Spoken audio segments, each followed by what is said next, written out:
स्वागत है दोस्तों जेएस नॉवल वर्ल्ड में, जहां हर कहानी में छुपा है रोमांच, हंसी के ठहाके और थोड़ी सी थ्रिल।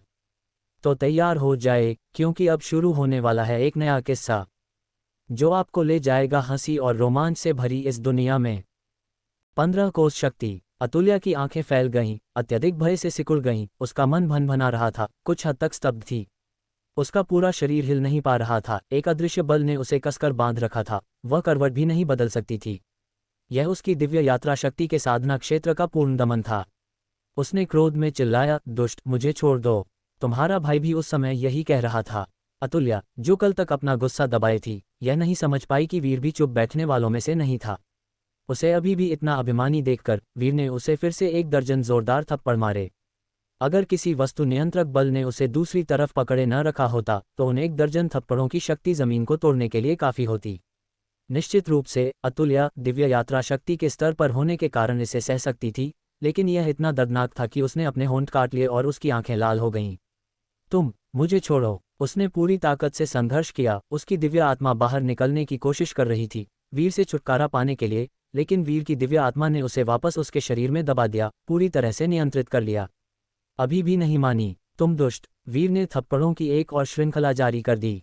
अचानक उसे अपने हाथ के नीचे से दबी हुई सिसकियां सुनाई दीं। वीर एक पल के लिए रुका, नीचे देखा और कल घर लौटी स्वर्ग की बेटी को देखा। अब उसकी आंखें लाल थीं, उसके चेहरे पर आंसू मोती की तरह थे, उसे मार मार कर रुला दिया गया था। कल तक का उसका अभिमान, उसकी शालीन और ठंडी शान गायब हो गई थी, जैसे कोहरे से गरिमा के साथ उतरी कोई अप्सरा अचानक फिसलकर इस नश्वर दुनिया में गिर गई हो। ये देखकर वीर ने अपना हाथ रोक लिया और शांत लहजे में कहा, अब मान गई। अतुल्या घोड़े की पीठ पर पड़ी, अपने होंठ काट रही थी, हठपूर्वक चुप थी, केवल कुछ और आंसू गिरने दे रही थी। वीर झांसे में नहीं आया, व्यंग्य किया और कहा, चचेरी बहन, अगर तुम अभी भी नहीं मानती हो तो मानो या न मानो, मैं तुम्हारे वस्त्र उतार दूंगा, तुम्हारी शक्ति रोक दूंगा और तुम्हें इस पेड़ की डाल पर लटका दूंगा। अतुल्या ने अचानक ऊपर देखा, सदमे में वीर को घूर रही थी। क्या ये शब्द कोई व्यक्ति बोल सकता है? मैं तुम्हारी चचेरी बहन हूँ। एक तरफ आर्य स्तब्ध था, लेकिन जल्द ही उसकी आंखें थोड़ी चमक उठीं। वीर स्वाभाविक रूप से अतुल्या के प्रति कोई अभद्र विचार नहीं रखेगा, वह विशुद्ध रूप से उसे धमका रहा था। मैं 3 तक गिनूंगा, उसने उपहास किया। तुम्हारी हिम्मत नहीं होगी। अतुल्या का रंग उड़ गया, क्रोधित और चिंतित, जिसमें थोड़ा डर भी था। 2, तुम, 1, मैं मान गई। अतुल्या ने जल्दी से कहा। वह इस चचेरे भाई से परिचित नहीं थी और वास्तव में उसके स्वभाव को समझ नहीं पाए, उसके दिल में कुछ हद तक डर बढ़ता जा रहा था। वीर को इसकी उम्मीद थी, वह कोल्डली मुस्कुराया, ऐसी चाल 16 साल की लड़की पर विशेष रूप से सुविधाजनक और प्रभावी थी। एक आकस्मिक उछाल के साथ वीर ने उसे दूर फेंक दिया। अब उसे वस्तु नियंत्रक बल से नहीं बांध रहा था। यह महसूस करते हुए कि वह फिर से हिल सकती है, अतुल्या तुरंत मुड़ी और शालीनता से जमीन पर उतरी, गिरते ही अपने चेहरे पर लगे आंसू पोंछे, और जैसे ही वह उतरी, उसने मुड़कर वीर को नाराजगी से देखा। चचेरी बहन, तुम शिकायत करने की कोशिश मत करना। वीर लाल रक्तश्व पर ऊंचा बैठा था, उसे शांति से और लापरवाही से नीचे देख रहा था, और मुझे फिर से मत भड़काना। अगर तुम बिना किसी कारण के परेशानी पैदा करने आती हो तो अगली बार मैं ठीक वैसा ही करूंगा जैसा मैंने कहा। अतुल्या ने दांत पीसे, उसने कभी ऐसी अपमान का सामना नहीं किया था, यहाँ तक कि कियांजी संप्रदाय की शिष्या के रूप में भी, या ऐसा नुकसान नहीं सहा था। उसके लिए स्वीकार करना और भी कठिन था कि उसका चचेरा भाई, जो उससे 2 साल छोटा था, 15 कोस शक्ति के स्तर पर पहुंच गया था। उसका साधना स्तर उससे 1 स्तर ऊंचा था। ये कैसे संभव हो सकता था? क्या उसके भाई ने यह नहीं कहा था कि वह पहले एक मार्शल आर्ट्स का योग्य था और केवल 8 या 9 साल की उम्र में ही सुचारू रूप से साधना शुरू की थी? 8 या 9 साल की उम्र से अब तक केवल कुछ ही साल हुए हैं, है ना? अतुल्या का मन पूरी तरह से अस्त व्यस्त था। आज की घटनाएं उसके लिए एक भूत देखने जितनी अविश्वसनीय थीं। चचेरी बहन, वीर सही कह रहा है। विहान ने ही पहले वीर को भड़काया था। तुम पूरी तरह से गलत हो और तुम वीर को हरा भी नहीं सकती हो, आर्य ने बगल से कहा, उसे सलाह देते हुए। अतुल्या के थोड़े झुके हुए शरीर को देखकर, जो अपनी पीठ सीधी नहीं कर पा रही थी, उसे थोड़ी दया महसूस हुई। आखिरकार वह कल से पहले इस चचेरी बहन के लिए उम्मीदों से भरा हुआ था, बचपन से ही सुनकर कि वह कैसे एक प्रसिद्ध गुरु की शिष्या रही है, और उसने उसकी प्रशंसा की थी। अतुल्या ने दांत भींचे और छोटे मोटे आर्य को घूरते हुए कहा, मुझे अपनी झूठी सांत्वना मत दो। आर्य के पास शब्द नहीं थे, वह ईमानदारी से उसे समझाने की कोशिश कर रहा था, तो ये झूठी सांत्वना कैसे बन गई? लेकिन वह स्पष्ट रूप से गुस्से में थी, और यहाँ तक कि सड़क के किनारे की एक पेड़ की डाल भी उसे छूने पर थप्पड़ खा जाती, इसलिए उसने आग से नहीं खेलने का फैसला किया। क्या तुम हमेशा अपनी शक्ति छिपा रही थी? क्या परदादा ने तुम्हें खुद सिखाया था? अतुल्या ने शर्म और गुस्से से भरी आंखों से वीर को घूर कर देखा। उनके रक्त संबंध के कारण वह स्वाभाविक रूप से किसी और तरह के विचार नहीं रखती थी, लेकिन पिटाई से अपमानित महसूस कर रही थी। इससे तुम्हें क्या? वीर ने सूंघा, अगर आज कोई और होता तो तुम पहले ही मर चुकी होती कि तुम कितनी नासमझ हो। अतुल्या इतनी क्रोधित थी कि उसने अपने दांत पीस लिए। वह सच्चे ड्रैगन की पदवी के लिए लड़ने के इरादे से वापस आई थी। कल के पारिवारिक भोज में वह पहले ही अपनी दूसरी मां से बात कर चुकी थी। आखिरकार तीसरी पीढ़ी में प्रतिस्पर्धा की सबसे अधिक उम्मीद रखने वाले कोई और नहीं बल्कि वह और युवराज सूर्यकांत ही थे। और उसने एक पूर्वज का अनुकरण करने का मन बना लिया था, जीवन भर अविवाहित रहने और ली परिवार रणवीर का परिवार की बागडोर संभालने का। फिर भी कौन उम्मीद कर सकता था कि आज वीर द्वारा उसे पूरी तरह से फटकार लगाई जाएगी। मुझे परेशान करना बंद करो, मेरे पास तुम्हारे लिए समय नहीं है। वीर ने उस पर एक नज़र डाली, हल्के से लगाम को झटका दिया और लाल रक्त अश्वा आसानी से उसके पास से सरपट निकल गया। तुम? अतुल्या गुस्से से कांप उठी, वार करना चाहती थी लेकिन खुद को रोक लिया। उसके पास क्यांजी संप्रदाय की कई साधना तकनीकें, गुप्त चालें थीं, लेकिन दिव्य यात्रा शक्ति और 15 कोष शक्ति के बीच का अंतर बहुत बड़ा था। केवल वस्तु हेरफेर की शक्ति ने ही उसे स्थिर कर दिया, जिससे कोई भी विशेष तकनीक बेकार हो गई। जब तक वह भी 15 कोष शक्ति में कदम नहीं रखती, वह वीर से निष्पक्ष रूप से लड़ने और अपने गर्व को वापस पाने के योग्य नहीं होगी। दोनों युवकों को दूर जाते हुए देखकर अतुल्या ने महसूस किया कि एक उमड़ता हुआ क्रोध उसे खा रहा है, लेकिन अचानक उसे कुछ याद आया। दूसरा केवल 14 साल का था, फिर भी वह 15 कोष शक्ति के स्तर पर पहुंच गया था। इसने चाचा रणधीर अंकल जी के रिकॉर्ड को तोड़ दिया लगता है। उसकी आंखें थोड़ी सिकुड़ गईं और ऐसा लगा जैसे एक बिजली का झटका उसके दिमाग को चीर गया हो। वह अजय आकृति जिसे वह बचपन से ही अपने दिल में देखती थी, किसी और ने उससे आगे निकल गया था। उसके सदमे की जगह जल्द ही उसके नितंबों पर एक जलता हुआ, डंक मारने वाला दर्द ले लिया। उसे वापस वास्तविकता में खींच लिया गया। वह मदद के लिए धीरे से अपने हाथ से उसे ढंक न सकी, केवल अपने कपड़े से रिसते हुए ताज़े खून का एक हल्का निशान देखने के लिए। उसने अपना निचला होंठ काट लिया, अंदर एक अकथनीय शिकायत महसूस कर रही थी और उसकी आंखें एक बार फिर लाल हो गईं। वीर, क्या तुम अभी थोड़ी ज्यादा सख्ती नहीं कर गए? आर्य ने जब वे आगे बढ़ रहे थे तो वीर के प्रति अपनी चिंता व्यक्त की।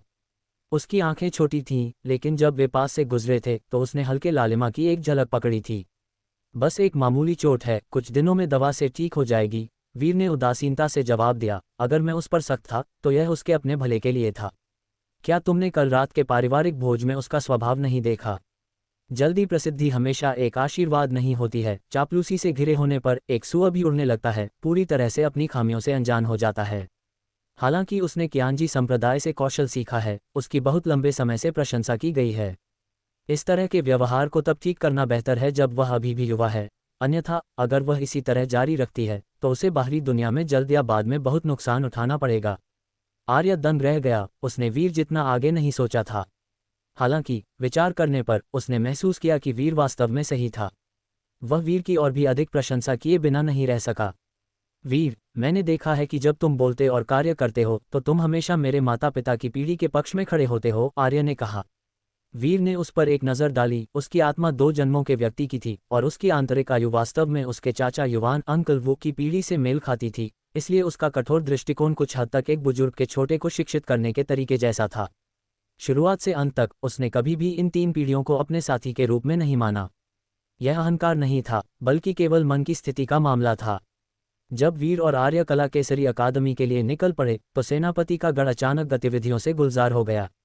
अतुल्या अभी चुपचाप गढ़ में लौटी थी, गुप्त रूप से कपड़ों का एक नया सेट बदला था और फिर अपने कमरे में मांसपेशियों और हड्डियों के इलाज के लिए इस्तेमाल होने वाली दवा का पाउडर खोजने के लिए तलाशी ली। जब वह 6 या 7 साल की थी और इसे खुद पर लगाया और एक मुलायम कपड़े से लपेटा। पूरी प्रक्रिया के दौरान वीर के प्रति उसकी नाराजगी तेज हो गई, लेकिन उसके साधना स्तर के बारे में सोचते हुए उसने अपने अंदर जटिल भावनाओं को हिलाया। उसे कुछ हद तक ये भी महसूस हुआ कि वह गलत हो सकती थी। जब उसने पट्टी बदल ली और नए कपड़े पहन लिए तो उसने बाहर हलचल सुनी और चकित रह गई। उसने तुरंत वीर के बारे में सोचा, क्या उसका साधना स्तर उसकी माँ और दूसरों के सामने प्रकट हो गया था? फिर भी उसे इस बारे में किसी को बताने का मौका नहीं मिला था। जब वह साइड कोर्टयार्ड से बाहर निकली और एक घर के सेवक से पूछा तो उसे पता चला कि यह वीर के बारे में नहीं था, बल्कि यह था कि उत्तरयान की रक्षा करने वाले स्वामी वापस आ रहे थे। स्वामी के लौटने की खबर ने पूरे तेजपुर नगर को बिजली से भर दिया था। तेजपुर की इस भूमि में रणवीर का परिवार निर्विवाद राजा था, जिसके कालातीत गुण शहर में हर किसी को पता थे, और परिवार की मूर्तियां हर जगह पाई जाती थीं, जिसमें 4 युद्ध मंदिर भी बनाए गए थे। शहर के भीतर के आम नागरिक शायद उतना दृढ़ता से महसूस न करें, लेकिन तेजपुर में भावनाएं गहरी थीं। हर कोई जानता था कि रणवीर का परिवार कितना कठिन और कितना महान था। 9 बेटों में से 6 का नुकसान सिर्फ एक सरल मामला नहीं था। इस बार उत्तरयान में 14 साल की विजय के बाद अनगिनत राक्षसों को मार डाला। अकेले राक्षस वध की योग्यता सूची में 3 मोटी खंड थे। जब विजयी सेना तेजपुर नगर से 30 कोस बाहर पहुंची, तो लोगों ने पहले ही खबर शहर में रणवीर के परिवार को वापस भेज दी थी। खबर से शहर के सभी आम लोग उत्साहित हो गए, उनमें से कई अनायास ही पार्टी का स्वागत करने गए। सुबह के बाजार में बेचने वाले कुछ विक्रेताओं ने भी अपनी दुकानों को समेट लिया या अपने व्यवसाय को सक्षम परिवार के सदस्यों के लिए छोड़ दिया। घर से भोजन और पेय लेकर प्रसिद्ध राक्षस वध कमांडर का स्वागत करने गए। आधिकारिक सड़क के किनारे 30 कोस तक लोग स्थिर धारा में आए, और जैसे जैसे समय बीतता गया भीड़ बढ़ती गई। कुछ ने गलत संदेश सुना और गलत शहर के द्वार पर भाग गए। पूर्वी द्वार के बाहर सिरों का एक घना सागर था, जो सड़क के दोनों ओर स्थिर खड़ा था, उत्सुकता से अपनी गर्दनें फैलाए हुए थे। जल्द ही सरू के पेड़ों से सजी सड़क के दूर छोर पर युद्ध का झंडा हवा में फहराते हुए अनगिनत प्रतीक्षा कर रहे आम नागरिकों ने उत्साहित जयकारों में आवाज उठाई, जोर से उस नाम को पुकारते हुए जिसे पूरे देश में जाना जाता था। युद्ध पराक्रम के स्वामी, विजयी वापसी। सेनापति के गढ़ की जय। युद्ध पराक्रम के स्वामी, विजयी वापसी। सेनापति के गढ़ की जय। बढ़ते और गिरते हुए नारे लहर की तरह रणवीर के परिवार की प्रतिष्ठा की गवाही देते थे, जिससे अन्य शहरों के गुजरते हुए मार्शल आर्टिस्ट और व्यापारी आश्चर्य से घूरते रहे। कुछ पूछताछ के बाद उन्हें कारण पता चला, यह महसूस करते हुए कि 14 साल की शांति के दौरान उत्तरयान की भूमि में कई लोगों ने खून की लड़ाई लड़ी थी, अनगिनत राक्षसों को मार डाला था। लौटता हुआ जुलूस लंबा नहीं था, ये फाजी शिविर की भरोसेमंद सहायक स्क्वाड्रन थी, जिसे युद्ध पराक्रम के स्वामी ने मूल रूप से युद्ध में नेतृत्व किया था। हालांकि शक्तिशाली 500 जो 14 साल पहले चले गए थे, अब 100 से भी कम थे। कुछ ने बाहें खोदी थीं, दूसरों के सिर पर पट्टी बंधी थी, वे घायल सैनिकों का एक बैंड थे। लेकिन युद्ध का झंडा अकेला ही बेतहाशा और प्रभावशाली ढंग से फहरा रहा था। कुछ आम नागरिक उन घायल सैनिकों को देखकर तुरंत रोने लगे, आगे आकर अपनी टोकरियों से अंडे और अपने हाथों में उपचारित मांस इन लौटते हुए योद्धाओं को पेश किए। रणवीर का परिवार लोगों से उतना ही प्यार करता था जितना अपने बच्चों से। तेजपुर नगर में अपार प्रतिष्ठा का आनंद लेता था, इसलिए ये आम नागरिक डरते नहीं थे। इस दृश्य ने शहर के बाहर के दर्शकों को स्तब्ध कर दिया। हालांकि उन्होंने भी विजयी सेनाओं को लौटते देखा था, वे केवल दूर से देखने की हिम्मत करते थे, उस गंभीर हवा से डरते थे जिसने उन्हें पास आने से भयभीत कर दिया था। फिर भी रणवीर का परिवार और आम नागरिक मछली और पानी की तरह करीब थे, अत्यधिक सामंजस्य में बातचीत कर रहे थे। इस बीच वीर, जो अभी कुछ देर पहले ही कला केसरी अकादमी पहुंचे थे, उन्हें खबर मिली। ऋषि शांतनु, शेन यंगकिंग हाँफते हुए वीर को खोजने दौड़े। तुम यहाँ क्या कर रहे हो? तुम्हारे पिता युद्ध पराक्रम के स्वामी विजयी होकर लौट आए हैं। ऋषि शांतनु की आवाज में उत्साह अनिवार्य रूप से मिला हुआ था। तेजपुर नगर में रणवीर के परिवार से प्रभावित न होना कठिन था। वीर एक पल के लिए स्तब्ध रह गया। उसके माता पिता लौट आए थे। खंडित यादें तुरंत उसके दिमाग में सतह पर आ गईं, लेकिन इतना समय बीत चुका था। 14 साल की उन्होंने उसे एक बच्चे से एक युवक में बदल दिया था। इतना समय की कई चीजें लगभग भुला दी गई थीं। एक संक्षिप्त विराम के बाद वह जल्दी से होश में आया और ऋषि शांतनु को धन्यवाद दिया। फिर वह आकाश में उठा, तेजी से बाहर उड़ गया। वीर को इतनी तेजी से उड़ते हुए देखकर ऋषि शांतनु की आंखें थोड़ी चौड़ी हो गईं, इससे पहले कि वह अपनी दाढ़ी सहलाते हुए आह भरते। रणवीर के परिवार का इस पीढ़ी का सच्चा ड्रैगन पिछले वाले से भी अधिक असाधारण है। वीर कला केसरी अकादमी से और पहाड़ से नीचे भागा। अस्तबल को लात मारकर खोला। वीर ने लाल रक्त अश्व पर छलांग लगाई, जिस पर वह उस सुबह सवार हुआ था, और चाबुक के एक झटके के साथ तेजी से निकल गया।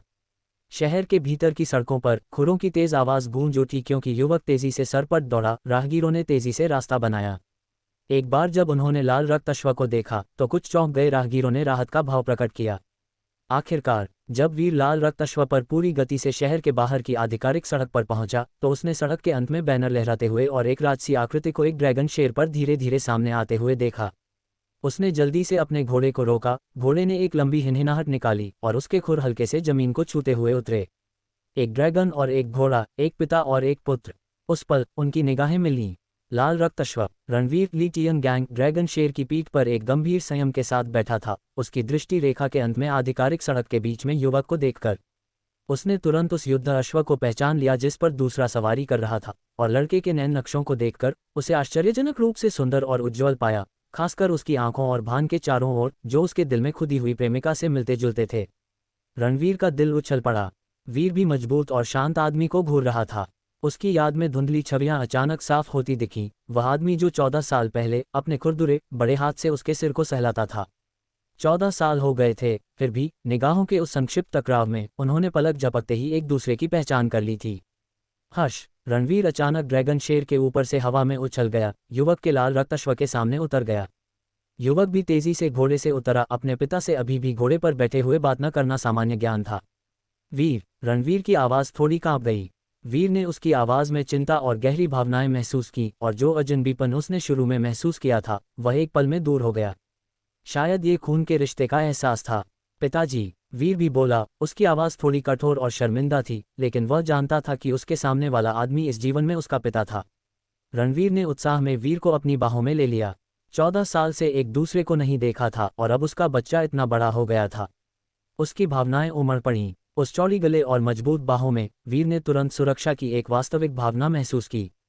इस पल उसका दिल बस गया लगता था। उसके हाथों ने भी धीरे से अपने पिता की कमर को लपेटा, लेकिन अचानक कुछ याद करके उसकी निगाहें चारों ओर घूमी, पूछने लगा, माँ कहाँ है? जैसे ही उसने ये कहा, उसने महसूस किया कि उसे गले लगा रहा आदमी थोड़ा कांप उठा। वीर का चेहरा अचानक बदल गया और ऐसा लगा जैसे उसका खून किसी भी पल उसकी नसों में जम सकता है। रणवीर धीरे से वीर को जाने दिया। उसकी गहरी गहरी आंखों में अचानक खून के धब्बे और दुख के निशान दिखाई दिए। तुम्हारी माँ? वह चली गई। चली गई। वीर के विचार एक पल के लिए जाम हो गए। उसकी याद में उज्ज्वल और चिंतित आंखों वाली महिला चली गई। ऐसा लगा जैसे एक नाजुक चित्र अंधेरे में टूट गया हो। वीर अचानक विजयी जुलूस की ओर मुड़ा। सड़क के दोनों ओर से डाले गए अनगिनत ईर्ष्यालु और चिंतित दृश्यों और आवाज़ों को उसने नज़रअंदाज कर दिया और अवरुद्ध कर दिया, सिवाय घायलों के। हालांकि उनमें वह सुंदर आकृति नहीं थी जिसने उसे 14 साल पहले पकड़ रखा था। वीर का रंग खराब हो गया और उसने कहा, यह कैसे हो सकता है? क्या माँ हमेशा तुम्हारे साथ नहीं थी? क्या तुम दोनों ने जीवन और मृत्यु एक साथ साझा नहीं की? रणवीर के होंठ थोड़े कांप गए, लेकिन एक शब्द भी नहीं निकला। वीर ने हिंसक रूप से उसका सामना किया, माँ कब गुजर गईं, और मैंने दादी को इसका जिक्र करते हुए कभी क्यों नहीं सुना? कुछ महीने पहले। रणवीर एक छोटी चुप में गिर गया। मैंने खबर को बंद कर दिया और इसे फैलने नहीं दिया। जैसे ही उसने ये कहा, उसने देखा कि वीर कुछ और कहने वाला था, और एक उदार हथेली से उसने अपने बेटे के कंधे को थपथपाया। चलो हम वापस जाकर और बात करेंगे। वीर का दिल, जो कभी खुशी से भरा था, अब कुछ हद तक उदास महसूस कर रहा था। सड़क के किनारे के आम नागरिक जयकार करना जारी रखे हुए थे, युद्ध पराक्रम के स्वामी की विजयी वापसी की प्रशंसा गा रहे थे और रणवीर के परिवार की शानदार सैन्य उपलब्धियों का गुणगान कर रहे थे। केवल वीर, जिसे ड्रैगन शेर की पीठ पर खींचा गया था, अपने पिता के साथ सवारी साझा कर रहा था, जानता था इस दिन उसने अपनी मां को खो दिया था। सेनापति के गढ़ पर वापस हीरा रानी की जियनलन, रानी रुक्मिणी, लिu यूरोंग और कई महिलाओं ने सभी पर्वत और नदी अखाड़ा में इकट्ठा हो गए थे, जल्दी पहुंच गए थे, प्रतीक्षा कर रहे थे। चाचा युवान ली शैनली यहाँ तक कि गढ़ के द्वार तक दौड़ गए थे, चिंतित होकर आगे पीछे टहल रहे थे जब तक कि रणवीर दिखाई नहीं दिए। तभी भाइयों ने एक दूसरे पर मुस्कुराया। एक गहरे गले के बाद चाचा युवान ने रणवीर के कवच वाले सीने पर ताकत से थप्पड़ मारा, फिर जल्द ही वीर के सिर को सहलाया, हंसते हुए चारों ओर देखा। मेरी भाभी कहाँ है? रणवीर का भाव थोड़ा बदल गया, सिर हिलाते हुए, हम गढ़ में वापस बात करेंगे। चाचा युवान रुक गए, उनका चेहरा गंभीर हो गया। तभी उन्होंने ध्यान दिया कि उन्होंने जिस छोटे आकृति को सहलाया था, उसने बिल्कुल भी प्रतिक्रिया नहीं की। चाचा युवान के चेहरे पर मुस्कान भी गायब हो गई और उन्होंने थोड़ा सिर हिलाया, उनके साथ घर वापस आ गए। पर्वत और नदी अखाड़ा के अंदर रणवीर की वापसी के साथ जगह उत्साह से गुलजार थी, लेकिन जल्द ही उन्हें पता चला कि 7वीं महिला राजेश्वरी जी कंकिंग वापस नहीं आई थी। रणवीर ने केवल 2 सरल शब्द बोले, वह चली गई है। अखाड़ा का माहौल तुरंत ठंडा हो गया। हर कोई एक दूसरे को देखने लगा, उनकी आंखों में दुखद खेद का एक संकेत दिखा। वे पहले ही ऐसी कई घटनाओं से गुजर चुके थे। लोग एक के बाद एक आगे बढ़े, रणवीर और वीर दोनों को सांत्वना देने के लिए। केवल हीरा रानी दूर से देख रही थी, आह भरी, और कुछ नहीं कहा। अतुल्या, जिसे उस सुबह वीर ने पूरी तरह से पीटा था और अभी भी उसके नितंबों में एक अवशिष्ट दर्द महसूस हो रहा था, उस लड़के को देखती रही जो अपने पिता के बगल में चुपचाप खड़ा था। उसके दिल ने उसके दुर्भाग्य में आनंद नहीं लिया। इसके बजाय उसने चौंक और सहानुभूति महसूस की। उसके पिछले शिकायतें अचानक दूर हो गईं। हालांकि वह वीर को एक सबक सिखाना चाहती थी और उसके द्वारा अपमानित होने पर गुस्सा थी। आखिरकार वे खून से संबंधित थे, दोनों रणवीर के परिवार के सदस्य थे और उसने कभी भी वास्तव में उसे नुकसान पहुंचाने के कोई विचार नहीं रखे थे। जो उत्सव तैयार किया गया था वह लगभग औपचारिक रूप से समाप्त हो गया, लेकिन आखिरकार उन्हें अभी भी रात का खाना खाना था। भोजन के दौरान हर किसी ने दबी हुई आवाज़ों में बात की, रणवीर से उत्तरयान में वर्षों से स्थिति के बारे में पूछते रहे। हालांकि उल्लेखनीय घटनाओं की सूचना सैन्य प्रेषण के माध्यम से परिवार को दी गई थी, विवरण कभी भी पूरी तरह से प्रकट नहीं हुए थे, लेकिन अब वर्षों से अवरुद्ध कहानियों को टुकड़ों में साझा किया जा सकता था। जैसे ही सूरज पश्चिम में डूबा और हर दरबार की महिलाएं चली गईं, चाचा युवान रणवीर के साथ संगत रखने के लिए रुकना चाहते थे, लेकिन उनकी पत्नी ने उन्हें खींच लिया। चाची गौरांगी गांव कंकिंग ने अपने पति के इरादों को देखा, थोड़ा गुस्सा महसूस किया, उन्हें एक तरफ खींचा और फुसफुसाया, तुम ऐसी स्थिति में सिर्फ कुछ शब्दों से क्या सांत्वना दे सकते हो? वे पिता और पुत्र हैं जिन्होंने वर्षों से एक दूसरे को नहीं देखा है, तुम यहाँ रास्ते में क्यों हो? चाचा युवान को आखिरकार एक पल की समझ मिली। अपनी पत्नी के नाजुक हाथ को पकड़े हुए उन्होंने चुपचाप शोक व्यक्त किया कि वह ऐसी गुणी पत्नी पाकर कितने भाग्यशाली थे। फिर उन्होंने रणवीर को विदा कहा और अपनी पत्नी और बच्चों को घर वापस ले गए। जल्द ही रणवीर ही अखाड़ा में बचे रहे, साथ में उत्तरयान से लाए गए उनके व्यक्तिगत परिचारक और वीर और सेवक रामू चाव जैसे घर के अन्य लोग। भोजन के दौरान वीर अन्य चाची को प्रश्न पूछते हुए सुनकर उत्तरयान से संबंधित कई मामलों के बारे में भी सीखा। विशिष्ट युद्ध शायद 2 या 3 साल तक चलते थे, शायद ही कभी 7 या 8 तक फैलते थे, लेकिन ये लंबा संघर्ष पहले ही 1 दशक से अधिक तक फैला हुआ था, मुख्य रूप से उत्तर से राक्षस जाति के आश्रम बलों के कारण, जिन्होंने उत्तरयान को तोड़ने की मांग की थी ताकि दयालु के खिलाफ एक रणनीतिक लाभ प्राप्त करने और कब्जा करने के लिए एक उल्लंघन हो सके। बातचीत से वीर ने यह भी सीखा कि हालांकि दयालु अपनी शक्ति के चरम पर था, समृद्धि का मतलब यह नहीं था कि सीमा परेशानी के बिना थी। किसी भी वंश में सीमा पर हमेशा सैनिक तैनात रहते थे क्योंकि हमेशा आक्रामक होते थे। ये केवल एक सवाल था कि कितने। हालांकि इस युद्ध को देखते हुए ये स्पष्ट था कि दयालु ने अपने बाहरी दुश्मनों को पूरी तरह से खत्म नहीं किया था, या बल्कि दयालु के दिवंगत सम्राट द्वारा वश में किए गए क्षेत्र और राक्षस जनजातियां हजारों साल बाद पुनरुत्थान के संकेत दिखा रहे थे। दयालु एक बुजुर्ग शेर की तरह था, उसके स्वर्ण युग के बीच गिरावट के संकेत दिखने लगे थे। लेकिन कौन जानता था कि उसका शेष प्रेस्टीज अपने दुश्मनों को कितने सदियों तक रोक सकता है। वीर अपनी मां से घटना के विवरण के बारे में पूछना चाहता था, लेकिन जैसे ही उसने इसका जिक्र किया, रणवीर का भाव खट्टा हो गया क्योंकि उसने अपना सिर हिलाया और बस कहा, वीर, मैंने तुम्हारी मां को निराश किया है। अब से केवल तुम और मैं ही इस आंगन में एक दूसरे का साथ देंगे। वीर चुप रहा। उसे अचानक एहसास हुआ कि उसकी मां की घटना पर दुख केवल उसे अकेले नहीं सहना था, कि वह अपने पति के साथ रात भर दूर दराज की सीमाओं पर दौड़ गई थी, यह उनके गहरे वैवाहिक प्रेम का प्रमाण था। इन वर्षों में वीर ने निवास में अपने माता पिता के स्नेही यौवन के बारे में कई कहानियां सुनी थीं। हालांकि उसने अपनी मां के साथ सिर्फ 100 दिनों से कम समय बिताया था, उसके पिता उसके साथ 1 दशक से अधिक समय तक रहे थे। उनका बंधन इतना गहरा था कि यह शायद वीर की अपनी पहुंच से परे था। एक संक्षिप्त चुप के बाद वीर ने फिर भी पूछा, क्या मां का प्रतिशोध लिया गया है? रणवीर का शरीर थोड़ा कांप उठा, फिर उसने धीरे से सिर हिलाया, हाँ, लिया गया है। वीर ने धीरे से सांस छोड़ी, यह अच्छा है। पिता और पुत्र ने एक दूसरे को देखा, अवाक। वीर का इरादा बहुत कुछ कहने का था, कई चीजों के बारे में पूछने का, लेकिन अपने पिता को चाची से बात करते हुए सुनने से, उत्तरयान में युद्ध की कठिनाइयों के बारे में जानने से, अन्य चीजों के अलावा उसके दिल में कोई भी लंबे समय से चली आ रही नाराजगी दूर हो गई थी।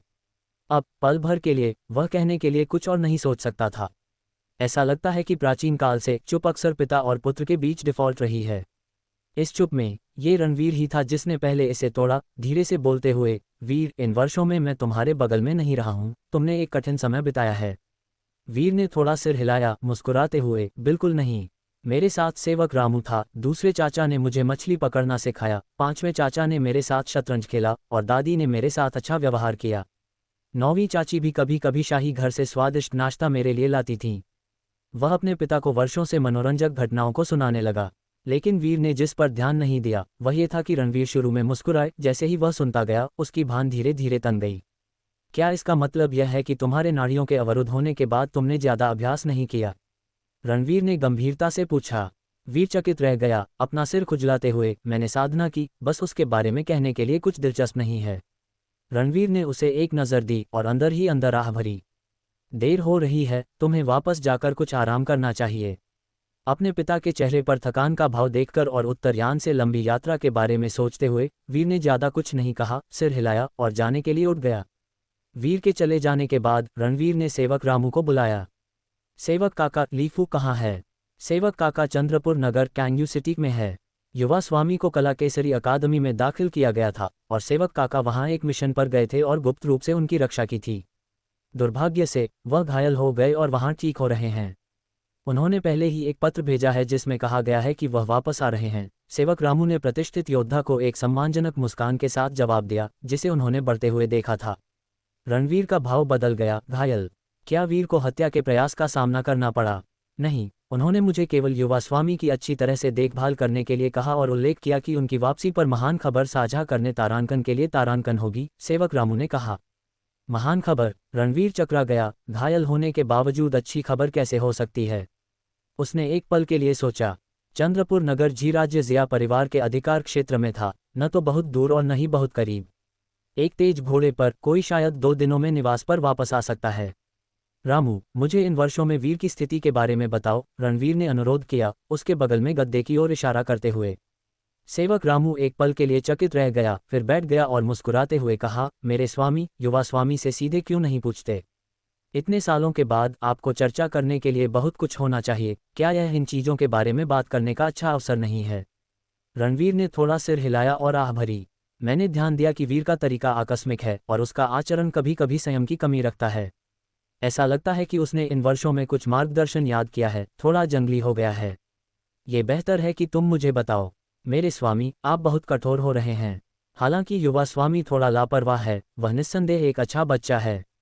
उसका दिल दयालु है, कभी भी सेवकों के साथ कठोर व्यवहार नहीं करता और वह हमेशा हर निवास में बुजुर्गों के प्रति उचित सम्मान दिखाता है, कभी भी सीमाओं का उल्लंघन नहीं करता। इन सभी वर्षों में उसने कोई परेशानी पैदा नहीं की है, सिवाय शायद कुछ साल पहले जब उसने रसोई में कुछ अजीब चीज़ों के साथ छेड़छाड़ की थी। बस मुझे उसकी साधना के बारे में बताओ। रणवीर ने उसे अधैर्य से काट दिया। सेवक रामू झिझका, फिर सोचने के बाद कहा, ठीक है। सेवक रामू को झुंझलाते हुए देखकर रणवीर का चेहरा काला पड़ गया। क्या इसका मतलब यह है कि उसने बिल्कुल अभ्यास नहीं किया है? ठीक नहीं है। जैसे ही सेवक रामू हकलाया, रणवीर का चेहरा गहरा हो गया। सेनापति रणवीर ने माथे पर बल डालकर कहा, क्या वह हताश हो गया है? अब जब उसकी नसें खुल गई हैं, तो क्या फर्क पड़ता है कि उसका नींव स्थापना दूसरों से देर से हो? मेरे अमर रक्त वंश के साथ वह शुरुआती दौर में ही अपने साथियों को पछाड़ सकता है। जब तक वह आत्मा उत्तराधिकार और दिव्य यात्रा के चरण तक पहुंचेगा, वर्षा श्रावण मीनार की साधना विधियों और समाधि से हमारे पूर्वजों की आत्माओं के सहयोग से वह यश सूची में प्रवेश कर सकेगा और कम से कम अपनी रक्षा करने में सक्षम होगा। वह खुद को ऐसी स्थिति में कैसे गिरने दे सकता है? सेवक रामू के चेहरे पर शर्मिंदगी थी और उसने कहा, वास्तव में छोटे मालिक बहुत मेहनत कर रहे हैं। खेलने में मेहनत? रणवीर ने तिरछी नज़र से सेवक रामू को देखा, एक नज़र जिसमें युद्ध क्षेत्र के अधिकार का अवशेष था, जिससे रामू के दिल में हल्का कंपन हुआ। रणवीर ने सख्ती से कहा, लगता है तुम सबने उसे बहुत लाड़ प्यार दिया है, उसे बिगाड़कर अभिमानी बना दिया है। क्या तुम्हें एहसास नहीं कि यह उसे नुकसान पहुंचा रहा है? सेवक रामू अब और नहीं बैठ सका और वह तुरंत उठ खड़ा हुआ। स्वामी, यह मेरी निगरानी में कमी है, बूढ़े सेवक का दोष है। रणवीर चौंक गए और अचानक महसूस किया कि वह कुछ ज्यादा ही गंभीर हो गए थे। 1 दशक से अधिक के अथक युद्ध क्षेत्र के जीवन ने उन्हें अभी तक शांत नहीं होने दिया था। अपने बचपन से देखभाल करने वाले सेवक को माफी मांगने के लिए झुकते देख उन्हें कुछ पछतावा हुआ। उन्होंने एक लंबी आह भरी और कहा, इसमें तुम्हारा कोई दोष नहीं है, वीर को बस बहुत अधिक लाड़ मिला है। सेवक रामू ने सिर झुका लिया और आगे जवाब देने की हिम्मत नहीं की। रणवीर ने अचानक रुचि खो दी और अपना हाथ लहराया, जाओ, अब तुम आराम करो। सेवक रामू हिचका, फिर सिर झुकाया और पीछे हट गया। अगले दिन वीर देर तक सोया। चूंकि उसके पिता लौट आए थे, ये स्वाभाविक था कि उसे उनके साथ ज्यादा समय बिताना चाहिए। इन दिनों कला केसरी अकादमी जाने की कोई जरूरत नहीं थी। वहां उसके लिए कुछ खास नहीं था, या तो वह ठंडे तालाब के किनारे चित्र बनाता या शतरंज की बाजी और कुछ पे के लिए वृद्ध संत को ढूंढता। शायद सोने से पहले के विचारों के कारण, लेकिन अपने सपनों में वीर ने उन आंखों को देखा जो उसे पकड़े हुए थीं और धीरे से सुला रही थीं, जब अचानक राक्षसों का एक समूह उन्हें घेर लेता है। छोटे मालिक! अचानक एक धीमी पुकार उसके कान में आए। वीर चौंक गया, झटके से जाग गया। आंखें खोलने पर उसने अपने बिस्तर के पास एक युवक को खड़े देखा। तुम कब अंदर आए? वीर खुद को पूछने से नहीं रोक सका। उसने युवक को पहचान लिया। वह उन सहायकों में से एक था जो कल युद्ध से उसके पिता के साथ लौटा था। 30 की उम्र के आसपास लग रहा था, एक पतला शरीर और तीखी आंखें थीं। युवक युवान ने मुस्कान के साथ कहा, छोटे मालिक, स्वामी ने मुझे आपको बुलाने के लिए कहा है। सामने के अखाड़े में प्रशिक्षण का समय हो गया है। वीर ने मन ही मन आह भरी, यह महसूस करते हुए कि उसके आराम के दिन खत्म हो गए थे। उस सुंदर सपने के बारे में सोचकर जो अभी अभी बाधित हुआ था, उसका चेहरा उदास हो गया। आज के बाद से मेरी अनुमति के बिना तुम्हें मेरे कमरे में आने की अनुमति नहीं है। युवान ने सिर हिलाया, जी हाँ। तभी वीर अनिच्छा से उठा और पल्लवी को अपने लिए ताज़े साफ कपड़े तैयार करने के लिए बुलाया। वीर के लाड़ प्यार वाले छोटे मालिक जैसा व्यवहार देखकर युवान चुपचाप एक तरफ खड़ा रहा। उसके चेहरे पर कोई बदलाव नहीं आया। हालांकि वीर उम्मीद से धीमा चल रहा था, लापरवाही से खड़ा था, जबकि दासियां धीरे धीरे उसे कपड़े पहना रही थीं। युवान खुद को याद दिलाने से नहीं रोक सका, छोटे मालिक, स्वामी पहले ही आपका इंतजार कर रहे हैं। वीर ने पलकें झपकाईं और फिर जल्दी से खुद कपड़े पहने, चलो चलते हैं। दोनों कमरे से बाहर निकले और सामने के अखाड़े की ओर बढ़े। जैसे ही वे मुख्य घर के पास से गुजरे, वीर ने लापरवाही से अंदर देखा और अचानक जम गया। उसके चेहरे पर सदमे का भाव आ गया और वह इमारत में दौड़ पड़ा। अंदर वर्षों से उसने जमा की हुई सभी सुलेख और चित्र गायब थे। रामू, वीर ने जल्दी से आवाज लगाए। सेवक रामू सामने के अखाड़े से जल्दी से आया। छोटे मालिक, मेरी पेंटिंग्स कहाँ हैं? वीर ने सेवक रामू के प्रति शायद ही कभी दिखाई गई गुस्से की अभिव्यक्ति को दर्शाया। सेवक रामू का चेहरा थोड़ा बदल गया क्योंकि वह हिचकिचाया। ये पेंटिंग्स स्वामी ने आज सुबह उन्हें देखा और उन्होंने उन सभी को हटवा दिया। कहाँ हटवा दिया? लकड़ी के शेड में। ये सुनकर वीर को तुरंत लगा कि उसके सिर के शिखर तक गुस्सा दौड़ रहा है। लकड़ी का शेड? क्या वे उसके सभी चित्रों को कचरे की तरह जलाने की योजना बना रहे थे? अगर यह अन्य पेंटिंग्स होती तो कोई बड़ी बात नहीं थी, लेकिन उन पेंटिंग्स में वे भी थीं जो उसने अपनी माँ के स्केच किए थे, जिनकी याददाश्त पहले ही धुंधली हो चुकी थी। उन्हें तुरंत वापस लाओ, उन सभी को वापस ले आओ। आज से किसी को भी मेरी पेंटिंग्स को छूने की अनुमति नहीं है। वीर ने अपने दांत भींचे और हर शब्द को स्पष्ट किया। सेवक रामू, जिसने इन सभी वर्षों में वीर को इतना क्रोधित कभी नहीं देखा था, थोड़ा स्तब्ध था। उसने जल्दी से जवाब दिया, छोटे मालिक, चिंता न करें, मैं तुरंत इसका ध्यान रखूंगा। लेकिन जैसे ही वह जाने वाला था, एक हाथ ने उसे रोक दिया। युवान ने सेवक रामू को रोका, अभी भी एक अप्रभावित अभिव्यक्ति के साथ, और वीर से कहा, छोटे मालिक, ये सेनापति का आदेश था कि पेंटिंग्स को हटाया जाए। आपको अब अपने प्रशिक्षण के लिए मेरे साथ आना चाहिए।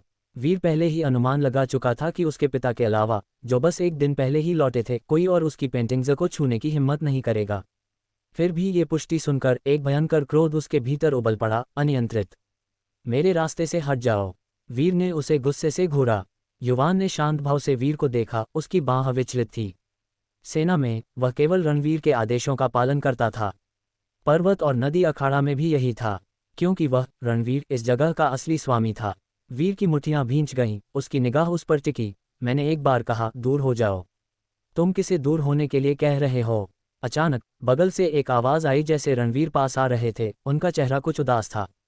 युवान ने अपनी बाँह नीचे की और उन्हें झुककर सलाम किया। पिताजी, उन पेंटिंग्स में। अपने पिता को पास आते देख वीर ने जल्दी से बोलना शुरू कर दिया। इससे पहले कि वह खत्म कर पाता, रणवीर ने सिर हिलाया और ठंडे चेहरे के साथ कहा, अपने चाचा युवान से माफ़ी मांगो। वीर जम गया, फिर उसकी आंखें अविश्वास में चौड़ी हो गईं जब उसने अपने पिता को देखा। सेवक रामू का चेहरा भी बदल गया और उसने जल्दी से जोड़ा, स्वामी, छोटे मालिक बस पेंटिंग्स के बारे में चिंतित थे। वे वर्षों से उनकी कड़ी मेहनत है और वह बस पल भर के जोश में थोड़ा बहक गए। चुप रहो। रणवीर ने उसे शायद ही कभी इतनी तेजी से डांटा हो। सेवक रामू जम गया। रणवीर का चेहरा गुस्से से भरा था। पिछली रात उन्होंने पहले ही कुछ असंतोष महसूस किया था, और आज सुबह जब उन्होंने घर को स्क्रॉल और पेंटिंग्स, शतरंज बोर्डों से भरा देखा और कई मछली पकड़ने वाली छड़ें लापरवाही से मुख्य हॉल के बगल में रैक पर रखी थीं, तो यह एक गड़बड़ी जैसा लगा और इसने उन्हें तुरंत क्रोधित कर दिया। बस इन चीज़ों को देखकर कोई बता सकता है कि वीर सिर्फ अपनी साधना की उपेक्षा नहीं कर रहा है, वह वास्तव में अपने महत्वाकांक्षा को खोने की हद तक विकर्षणों में लिप्त है। फिर भी अजीब बात है, घर में हर कोई अभी भी उसे इतना लाड़ प्यार करता है। वह जानते हैं वीर उनका बेटा है, यहाँ का छोटा मालिक है। एक कुलीन दर्जे के साथ सेवक रामू और अन्य वीर की अवज्ञा करने की हिम्मत नहीं करते। उनकी बड़ी भाभी और बाकी लोग शायद यह महसूस नहीं करते कि उसे अनुशासित करना उनकी जगह है। लेकिन अब जब वह लौट आए हैं, तो इन सबको बदलना और वीर को ठीक से सही रास्ते पर स्थापित करना जरूरी है। अभी तुरंत अपने चाचा युवान से माफ़ी मांगो। सेवक रामू को डांटने के बाद रणवीर ने अपना सिर घुमाया और वीर की ओर देखा। उनका चेहरा गंभीर और सख्त था। वीर ने उन्हें शून्य भाव से घूर कर देखा, एक अपरिचितता की भावना महसूस की, एक अविश्वसनीय भावना, जैसे वह उनसे पहली बार मिल रहा हो। ये कल ही तो था।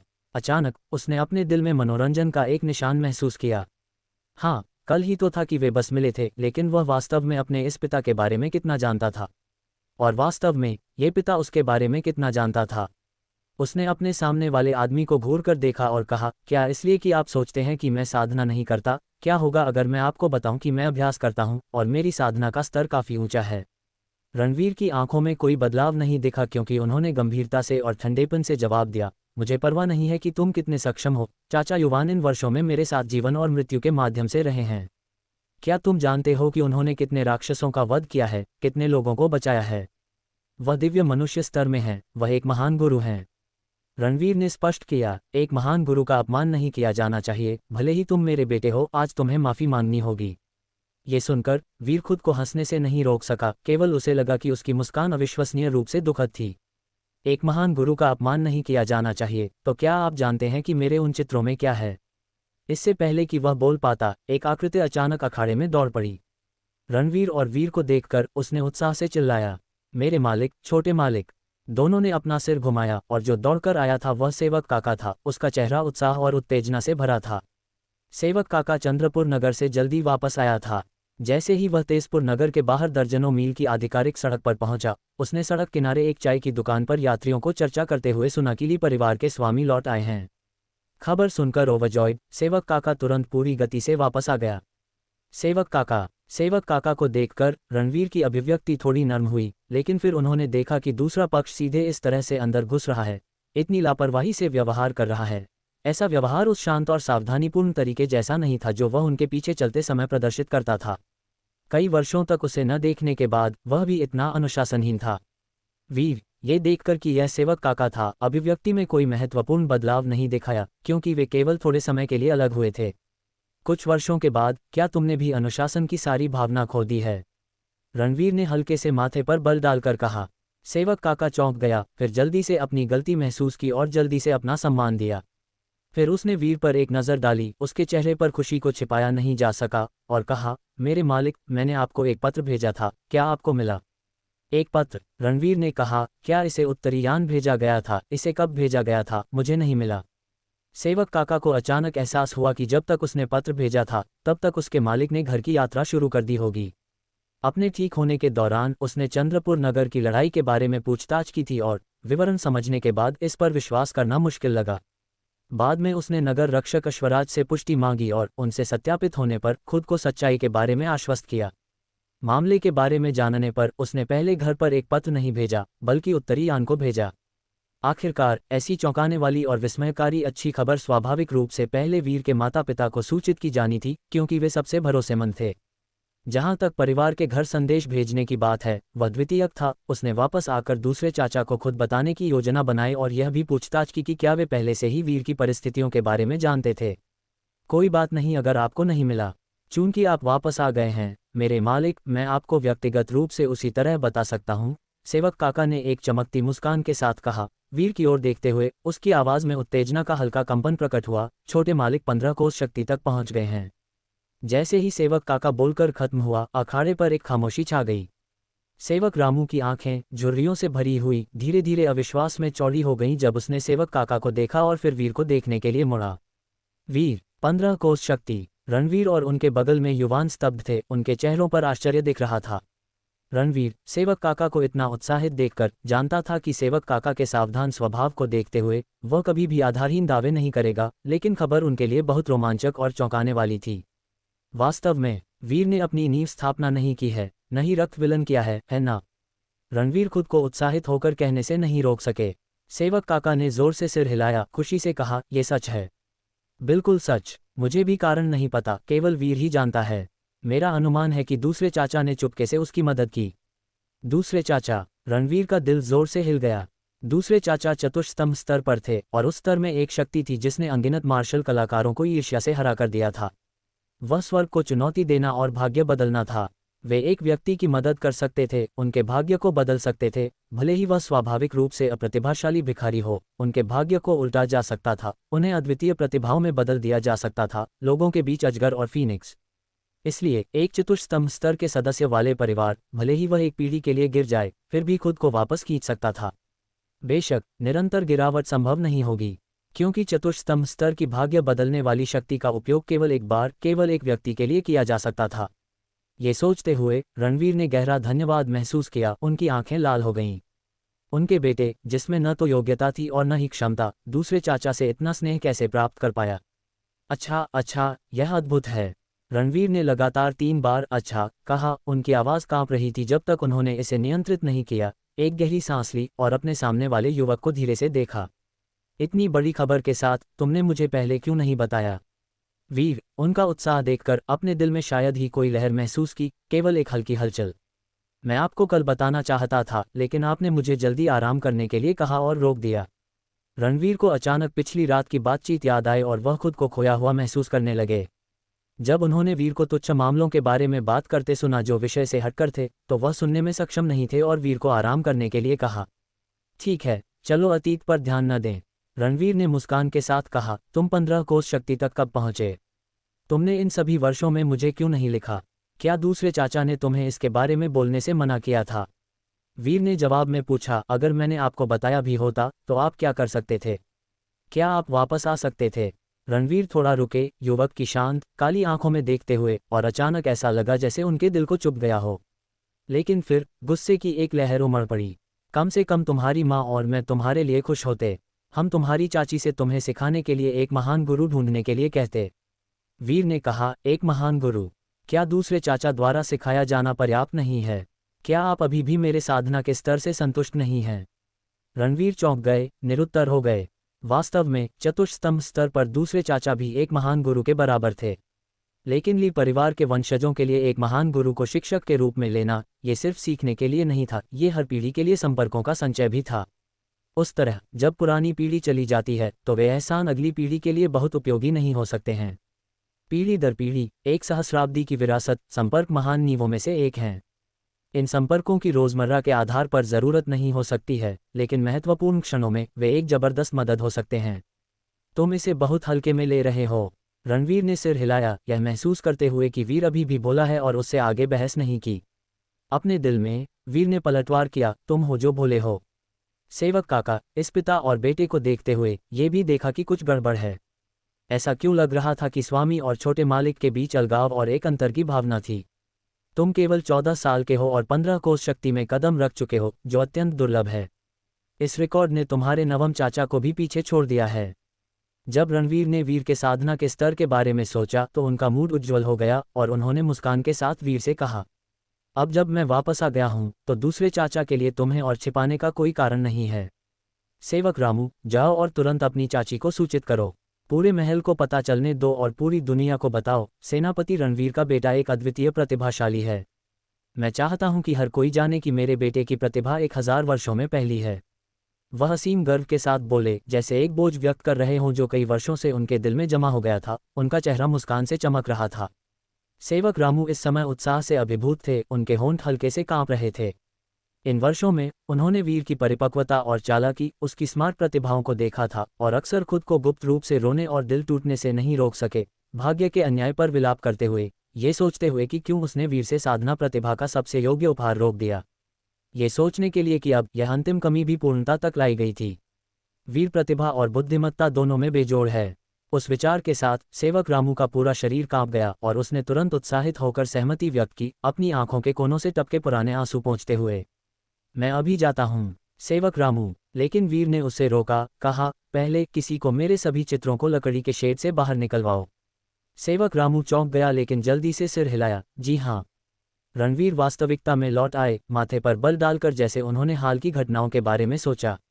उनका चेहरा उदास हो गया जब उन्होंने कहा, वीर, ऐसी असाधारण प्रतिभा के साथ क्या तुम अभी भी इन गंदी चीज़ों में लिप्त रहना चाहते हो? अगर तुमने इन वर्षों में दूसरे चाचा के साथ लगन से अभ्यास किया होता, केवल साधना पर ध्यान केंद्रित करते, तो हो सकता है कि तुम अब तक महान गुरु स्तर तक पहुंच गए होते। आप कैसे जानते हैं कि मैंने लगन से अभ्यास नहीं किया है? वीर ने उन्हें देखा लेकिन जानता था कि दूसरे स्वाभाविक रूप से इस तरह सोचेंगे, क्योंकि उसके दिखावे को कभी भी किसी को स्पष्ट रूप से समझाया नहीं जा सकता था। उसे खुद को सही ठहराने की कोई ज़रूरत नहीं थी और उसने बस पूछा, अगर मैंने केवल महान गुरु बनने पर ध्यान केंद्रित किया जैसा आप चाहते हैं तो क्या? सेनापति रणवीर ने बिना किसी संकोच के कहा, यह स्वाभाविक रूप से पूरे जगत के लिए एक विस्मयकारी घटना होगी, इतनी आश्चर्यजनक कि शायद जब ये बात बाहर जाएगी तो कुछ लोग विश्वास न करें, लेकिन अन्य सेनापतियों के घर जान जाएंगे कि रणवीर वंश ने 1000 वर्षों में एक बार जन्म लेने वाला अतुल्य प्रतिभा का धनी पुत्र उत्पन्न किया है। वीर ने उनकी ओर देखते हुए पूछा, अगर मैं 1000 वर्षों में एक बार जन्म लेने वाला अतुल्य भी हूं तो क्या फायदा? सेनापति रणवीर हक्के बक्के रह गए। उन्हें वीर के शब्दों में कुछ अटपटा लगा। उन्होंने माथे पर बल डालकर उसकी ओर देखा। क्या मतलब, क्या फायदा? तुम्हें पता भी है कि महान आर्यावर्त साम्राज्य में कितने लोग हैं, कितने प्रतिभाशाली? 19 प्रांत, हर प्रांत में सैकड़ों नगर, हजारों गांव और कस्बे, अरबों खरबों लोग। केवल प्रतिभाशाली व्यक्तियों को ही गिने तो वे अनगिनत हैं, जैसे नदी पार करती मछलियां। शीर्ष प्रतिभाएं बेशक दुर्लभ हैं, लेकिन एक ही प्रांत से भी दर्जनों को चुना जा सकता है। फिर भी केवल वही लोग सचमुच नाम कमाते हैं जो तात्विक सूची में स्थान पाते हैं। और अब तुम्हारी प्रतिभा को देखते हुए तात्विक सूची में स्थान पाना भी कम है। जब तुम्हारे 9वें चाचा 19 वर्ष के थे तो उन्होंने अमर शक्ति के क्षेत्र में कदम रखा था और उन्हें पहले से ही 1000 वर्षों में एक बार जन्म लेने वाला अतुल्य माना जाता था। यदि तुम 14 वर्ष की आयु में महागुरु शक्ति तक पहुंचते हो तो तुम भी उस उपाधि के योग्य हो।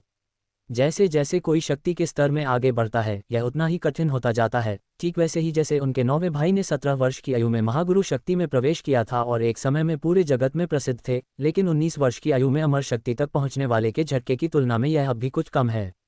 आखिरकार एक अतुल्य की गति टूट सकती है। 9वीं श्रेणी की युद्ध क्षमता वाले अधिकांश लोग 15 वर्ष की आयु तक दिव्य यात्रा शक्ति तक पहुंच सकते हैं, लेकिन इसका मतलब यह नहीं है कि वे 20 वर्ष की आयु तक निश्चित रूप से देवता गुरु शक्ति में कदम रखेंगे। दिव्य यात्रा शक्ति में 15 वर्षीय युवाओं के उसी बैच में से कई 18 वर्ष की आयु तक दिव्य मानव शक्ति तक पहुंच सकते हैं, जबकि अन्य 30 वर्ष की आयु तक केवल महागुरु शक्ति तक ही पहुंच पाएंगे। और जब अमर शक्ति को चुनौती देने की बात आती है तो एक और बड़ी असमानता प्रकट होगी।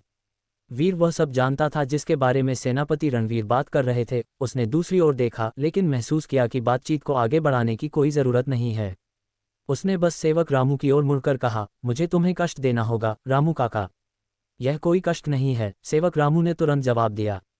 लेकिन सेनापति रणवीर का चेहरा बिगड़ गया। वीर के व्यवहार से स्पष्ट था कि उसने उनकी बातों को दिल पर नहीं लिया था। उत्तर यन में उनका शब्द एक सैन्य आदेश था और एक सैन्य आदेश का भार एक पहाड़ जितना था। एक ही शब्द राइफल की गोली जैसा था जो जमीन को छेद देता था। तुम्हें जाने की अनुमति नहीं है। सेनापति रणवीर ने सेवक रामू को बीच में ही रोक दिया, फिर तुरंत वीर की ओर मुड़े। जब तक मैं यहाँ हूँ तुम उन बेतुकी चीज़ों को फिर से नहीं छुओगे। इसके अलावा मैंने कहा है, तुम्हारे शक्ति का स्तर जो भी हो, चाहे तुम किसी भी क्षेत्र में हो, भले ही तुम अपने 9वें चाचा की प्रतिभा को पार कर जाओ, तुम्हें अपने चाचा युवान से माफ़ी मांगनी होगी। चाचा युवान का चेहरा उनके पास थोड़ा बदल गया। उन्होंने सेनापति रणवीर के सामने झुककर कहा, प्रभु जाने दें, वीर अभी छोटा और नासमझ है, मैंने इसे दिल पर नहीं लिया, इसे जाने नहीं दिया जा सकता। सेनापति रणवीर अचानक जोर से चिल्लाए। उनकी नज़र सेवक रामू पर पड़ी, फिर सेवक काका पर और अंत में अपने ही बेटे पर टिकी, जो एक ठंडे व्यवहार से उन्हें वापस देख रहा था। ये कैसी अभिव्यक्ति थी? तुम्हारे लाड़ प्यार के कारण ही यह इतना ढीठ हो गया है। शक्ति होने से क्या फ़ायदा? रणवीर वंश में अतुल्यों की कमी नहीं है। अपने बड़ों के प्रति अनादर, भले ही किसी में उत्कृष्ट शक्ति हो, उचित अनुशासन के बिना वह किस भविष्य की उम्मीद कर सकता है? सेवक रामू और सेवक काका दोनों चौंक गए। उन्हें उम्मीद नहीं थी कि प्रभु इतने गंभीर होंगे। अपने प्रारंभिक आश्चर्य के बाद सेवक काका कुछ हैरान थे। उन्हें उम्मीद नहीं थी कि ऐसी हर्षित खबर लाने का परिणाम ऐसा दृश्य होगा। प्रभु, छोटे मालिक हमेशा से ऐसे ही रहे हैं और हालांकि उन्होंने वे काम किए, लेकिन अब लगता है कि उन्होंने अपनी शक्ति साधना की उपेक्षा नहीं की है। सेवक काका ने वीर की ओर से विनती करने की कोशिश में बोलना शुरू किया। वह चाचा युवान के बारे में जानते थे और समझ नहीं पा रहे थे कि वीर ने ऐसी क्या गलती की है कि उसे माफ़ी मांगने की ज़रूरत पड़े। हालांकि वीर के स्वभाव की अपनी समझ के आधार पर यह ज़्यादा से ज़्यादा ज़बान फिसलने की बात रही होगी, निश्चित रूप से इतनी गंभीर गलती नहीं जिसके लिए इतनी औपचारिकता ज़रूरी हो। चुप रहो। सेनापति रणवीर उन पर शायद ही कभी इस तरह चिल्लाए हों। सेना में सजा देते समय उन्हें सबसे ज्यादा नफरत तब होती थी जब दूसरे नरमी के लिए विनती करते थे या भाई भतीजावाद में शामिल होते थे। सेवक काका की अभिव्यक्ति थोड़ी बदल गई और उन्होंने जल्दी से अपना सिर झुका लिया, यह महसूस करते हुए कि इस क्षण में प्रभु वह पारिवारिक सेनापति रणवीर नहीं थे जिनके साथ वह निजी तौर पर बातचीत करते थे, बल्कि सेना में अपराजय युद्ध अनुशासन के प्रभु थे। सेवक रामू बोलना चाहते थे, लेकिन सेनापति रणवीर की सख्त नज़र ने उन्हें चुप करा दिया। वह केवल चिंतित अभिव्यक्ति के साथ वीर की ओर देख सकते थे। वीर चुप हो गया, अपने सामने के अधेड़ व्यक्ति की तीखी नज़र का सामना करते हुए। उसे अचानक हंसी आ रही थी, लेकिन कोई हंसी नहीं आई। क्या यह उस प्रतीक्षा की पूर्ति थी जो उसने अकेले 14 वर्षों तक आंगन में तारों भरे आकाश को निहारते हुए सहन की थी? फिर भी अब उसे बिल्कुल भी खुशी क्यों महसूस नहीं हो रही थी? बस कल तक सब कुछ खुशनुमा था, अभी भी सामंजस्यपूर्ण था। वीर ने गहरी सांस ली और अंततः एक युवा स्वभाव का न होकर उसने अपने दिल में अकथनीय हानि की भावना को दबाया। दूसरे व्यक्ति को घूरते हुए उसने कहा, वास्तव में मुझे उन पर गुस्सा नहीं करना चाहिए था, क्योंकि उन्होंने कुछ भी गलत नहीं किया, वह तो बस आपके आदेशों का पालन कर रहे थे। उनके बगल में चाचा युवान थोड़े चकित थे, वीर को आश्चर्य की एक झलक के साथ देख रहे थे। सेनापति रणवीर की आंखों में गुस्सा अभी कम ही हुआ था कि वह फिर से उमड़ पड़ा। उनकी नज़र एक बाघ जितनी भयंकर थी जो एक डरावनी चमक बिखेर रही थी। तो तुम मुझ पर इल्जाम लगा रहे हो? क्या तुम अभी भी अपने पिता पर चिल्लाकर उन्हें चले जाने के लिए कहना चाहते हो?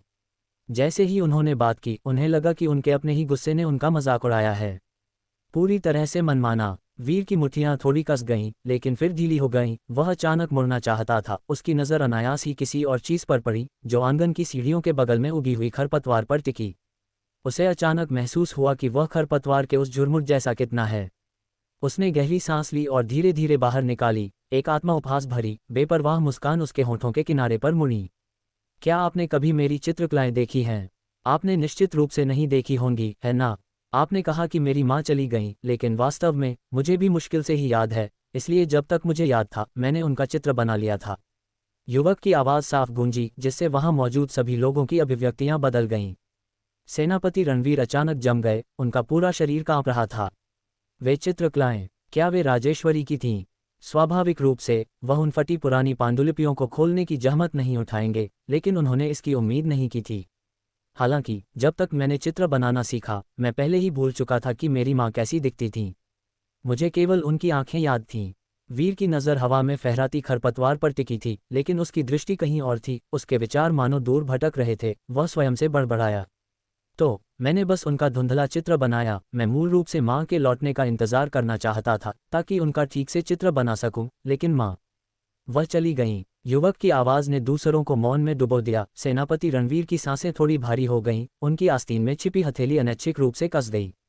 उस क्षण वीर के विचार दूर से लौट आए, आंगन में, अपने स्वयं के कमज़ोर शरीर पर। वह मुड़ा और अपने सामने अपने पिता को देखा, मुस्कुराया और कहा, आप कहते हैं कि एक महागुरु का अपमान नहीं किया जा सकता। हाँ, लेकिन मुझे नहीं पता क्या मेरी माँ का अपमान करने की अनुमति है या नहीं। यह एक बयान जैसा लगा, फिर भी एक प्रश्न जैसा भी। ये शब्द एक नुकीली छुरी की तरह चुभे, जिससे सेनापति रणवीर को अचानक दम घुटता महसूस हुआ। उनका मजबूत शरीर थोड़ा कांप गया। चाचा युवान का चेहरा भी कुछ भद्दा लग रहा था। उन्हें उम्मीद नहीं थी कि उन चित्रकलाओं में महारानी की तस्वीरें होंगी। इसमें कोई आश्चर्य नहीं कि युवक अभी इतना उत्तेजित था। अपने कार्यों पर विचार करते हुए वह चुप हो गए। सेवक काका और सेवक रामू की आंखें थोड़ी नम थीं, क्योंकि उन्होंने सेनापति रणवीर की ओर देखा। युवक ने और कुछ नहीं कहा, मुड़ा और चला गया। केवल इतना कहा, उन पांडुलिपियों के साथ जो चाहो सो करो। युवक की पीछे हत्ती आकृति को देखते हुए सेनापति रणवीर ने अनियंत्रित रूप से गुस्से में चिल्लाया, रुको। लेकिन युवक के कदम नहीं रुके और वह बिना रुके चला गया। सेनापति रणवीर कुछ देर के लिए हक्के बक्के रह गए। ये पहली बार था जब किसी ने उनके शब्दों की अवहेलना की थी, और वह व्यक्ति उनका अपना बेटा था। अगर कोई और होता तो वह पहले ही मार चुके होते, उनके अंग तोड़ दिए होते। उन्होंने उन्हें बर्खास्त नहीं किया था। कौन उनके सामने ढीठ होने की हिम्मत करता है? लेकिन वीर के हाल के शब्दों ने उनके गले में उनका गुस्सा घोंट दिया था, जो जल्द ही वाष्पित हो गया, जिससे उनका रंग कथनीय रूप से गंभीर हो गया। स्वामी, छोटे मालिक। उनका गुस्सा देखकर सेवक रामू तुरंत समझाने के लिए बोलना चाहता था। सेनापति रणवीर ने उन्हें रोकने का इशारा किया, गहरी सांस ली और कड़ाई से कहा, तुरंत जाओ और सभी चित्रकलाओं को बाहर निकालो। मेरे लिए सबसे साफ कमरा साफ करो। उन्हें ठीक से बिछाओ। अगर कोई क्षति हुई तो सभी को सैन्य कानून के तहत निपटाया जाएगा। सेवक रामू चकित थे, राहत महसूस की और जल्दी से सहमत हो गए। सेनापति रणवीर ने सेवक काका की ओर मुड़कर कहा, जाओ और अपनी बड़ी भाभी को वीर की 15 कोस शक्ति में प्रगति के बारे में बताओ, उसे अवगत कराओ। मैं एक पारिवारिक भोज आयोजित करना चाहता हूँ। मैं चाहता हूँ कि पूरी दुनिया जाने। सेवक काका, उनका हृदय परिवर्तन देखकर आंतरिक रूप से भी राहत की सांस ली और जल्दी से अभिवादन किया, मैं तुरंत जाता हूँ। सेवक रामू और सेवक काका के जाने के बाद चाचा युवान ने संकोच भरी आंखों से सेनापति रणवीर को देखा और कहा, सेनापति, आप कल ही लौटे हैं और छोटे मालिक के साथ इस तरह का संघर्ष और गलतफहमी, यह अनिवार्य रूप से पिता पुत्र के स्नेह को प्रभावित करता है।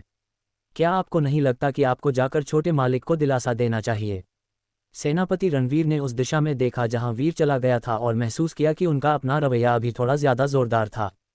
फिर भी वीर की ठंडी नज़र के बारे में सोचते हुए उनके दिल में एक अनाम क्रोध का ज्वार उठ गया। उन्होंने चाचा युवान के कंधे पर थपथपाया और कहा, तुम्हें आज उस बच्चे के नखरे को सहना पड़ा। चाचा युवान ने जल्दी से झुककर कहा, आप इसे बहुत गंभीरता से ले रहे हैं सेनापति। मैं ठीक हूँ, बस छोटे मालिक, मैं बाद में जाकर उससे मिलूंगा। सेनापति रणवीर ने आह भरी और कहा, भले ही मैं गलत था, ये बच्चा वर्षों से बिगड़ल और अभिमानी हो गया है और उसका गुस्सा बहुत बड़ा है। उसने ये भी कहा कि चित्रकला के साथ हम जो चाहें कर सकते हैं।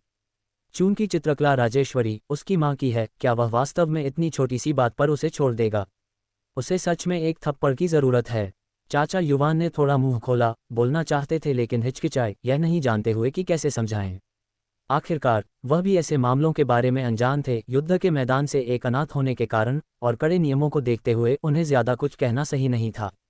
तभी अचानक एक आकृति आसमान से गुजरी और पास आए। सेनापति रणवीर ने ऊपर देखा और देखा कि नवागंतुक उनके दूसरे चाचा थे और तुरंत मुस्कुराए। दूसरे चाचा, उन्होंने सक्रिय रूप से उनका अभिवादन किया और गलियारे के बाहर उनसे मिलने के लिए अपनी गति तेज की। आप यहाँ किस लिए आए चाचा? मैं बस आपका धन्यवाद करने वाला था। लीमुक्सियुक नाम अपरिवर्तित आंगन में उतरे और सेनापति रणवीर के मजबूत शरीर को देखकर आह भरी। तुम दुष्ट, सीमांत हवा और पाले के वर्षों ने तुम्हें बहुत सख्त बना दिया है। राजेश्वरी कहाँ है? सेनापति रणवीर चौंक गए और धीमी आवाज में कहा, वह चली गई। चली गई। लीमुक्सियु तुरंत भौहें चढ़ाकर उन्हें घूरने लगे और पूछा, क्या वह वापस आ रही है? सेनापति रणवीर ने अपने चाचा को देखा, चकरा गए। मैं तुमसे पूछ रहा हूँ, लीमुक्सियु ने अधीरता से कहा। सेनापति रणवीर ने झिझकते हुए कहा, दूसरे चाचा, क्या आप शायद राजेश्वरी के बारे में जानते हैं? क्या तुमने सच में सोचा था कि तुम इसे हर किसी से छिपा सकते हो? उस समय कौन नहीं जानता था? तुम्हारे पिता जानते थे, तुम्हारी माँ जानती थी। लीमुक्सियु ने चिढ़कर कहा, अन्यथा तुम दोनों को शादी करने की अनुमति कैसे दी जाती? पिता और माँ दोनों जानते थे। सेनापति रणवीर चौंक कर खड़े हो गए जैसे बिजली गिरी हो और एक लंबे ठहराव के बाद वह होश में आए और इस मजबूत आदमी की आंखें थोड़ी नम थीं। लीमुक्सियु ने अनायास ही परिवेश को सील करने के लिए ऊर्जा की एक लहर छोड़ी और उन्हें घूरकर कहा, मुझे ईमानदारी से बताओ, क्या वह वापस आ रही है? सेनापति रणवीर ने अपनी मुट्ठियां कसी और धीरे से सिर हिलाया, वह वापस नहीं आएगी। वापस नहीं आएगी। लीमुक्सियु ने गहरी सांस ली, फिर अचानक उन्हें कुछ याद आया और तुरंत पूछा, मैं कल मामलों में व्यस्त था और हवेली में नहीं था। मैंने सुना कि तुम कल लौटे, तो बाकियों का क्या वे स्थिति जानते हैं? वीर का क्या वह जानता है? उनके लगातार सवालों का सामना करते हुए सेनापति रणवीर ने फिर से सिर हिलाया, मैं विस्तार से नहीं गया, सभी सोचते हैं कि राजेश्वरी। वीर नहीं जानता? लीमुक्सियु ने तुरंत पूछा। सेनापति रणवीर ने धीरे से सिर हिलाया। लीमुक्सियु एक पल के लिए रुके, फिर आह भरी। उन्होंने सिर हिलाया और कहा, तुमने सही किया। ये सबसे अच्छा है कि वीर को नहीं पता। चूंकि राजेश्वरी वापस नहीं आएगी, इसलिए वीर को बताने की जरूरत नहीं है। बस उसे मरा हुआ मान लो। ये सुनकर सेनापति रणवीर का शरीर थोड़ा कांपा, लेकिन अंत में उन्होंने अपनी मुठियां कसी और कुछ नहीं कहा। उत्तर यन में युद्ध समाप्त करना ये राजेश्वरी की वजह से नहीं था, है ना? लीमुक्सियु ने अचानक पूछा। सेनापति रणवीर ने धीरे से सिर हिलाया और कहा, यह उसका केवल एक हिस्सा है, मुख्य कारण वर्षों की लड़ाई है, पवित्र महल कमजोर हो गया है। लीमुक्सियु ने ताना मारा और कहा, ये राक्षस, एक बार वीर ने सच्चे ड्रैगन की गद्दी और परिवार का उत्तराधिकारी संभाल लिया, तो मैं व्यक्तिगत रूप से उन 10,000 वर्षों के राक्षस राजाओं से मिलने जाऊंगा। दूसरे चाचा, परिवार को अब भी आपकी रखवाली की जरूरत है। सेनापति रणवीर ने कड़वी मुस्कान के साथ कहा, अपने दूसरे चाचा का स्वभाव जानते हुए। उन्होंने विषय बदल दिया, वीर की बात करें तो मैं बस आपका धन्यवाद करने वाला था दूसरे चाचा। मेरा किस लिए धन्यवाद? वीर की देखभाल करना मेरा कर्तव्य है। वह इन भतीजों में से एकमात्र है जिसकी मैं वास्तव में प्रशंसा करता हूँ। वह अन्य मूढ़ों से अलग है, जिसमें तुम भतीजे भी शामिल हो, सभी मूढ़ हो। लीमुक्सियु ने बिना किसी संकोच के कहा। सेनापति रणवीर यह महसूस करते हुए कि उनकी भी आलोचना की जा रही है, केवल थोड़ी सी लाचारी महसूस कर सकते थे, लेकिन जवाब नहीं दिया। जब वह और उनके 8 भाई छोटे थे तो कुछ को छोड़कर अधिकांश को उनके दूसरे चाचा द्वारा तिरस्कृत किया जाता था। उन्होंने उम्मीद नहीं की थी कि वीर वास्तव में अपने सन की दूसरे चाचा को इतना स्नेही बना सकता है। मुस्कुराते हुए उन्होंने कहा, अगर दूसरे चाचा ने वीर को स्वर्ग की इच्छा के विरुद्ध मौका नहीं दिया होता तो वीर आज जो कुछ भी है वह हासिल नहीं कर पाता। मैं इस दयालुता के लिए हमेशा आभारी रहूंगा। क्या? लीमुक्सियु चौंक गए और कहा, वीर के लिए स्वर्ग की इच्छा के विरुद्ध मौका? सेनापति रणवीर ने उन्हें चकित होकर देखा। चाचा युवान, पास खड़े युवक भी रणवीर वंश के समुद्र शांत करने वाली दिव्य सुई को अपने चेहरे पर आश्चर्य की एक झलक के साथ देख रहे थे। दूसरे चाचा, वीर इस साल 14 का है और पहले ही 15 कोस शक्ति तक शक्ति साधना कर चुका है। अगर आप नहीं होते। सेनापति रणवीर अपनी बात पूरी करने से पहले ही रोक दिए गए।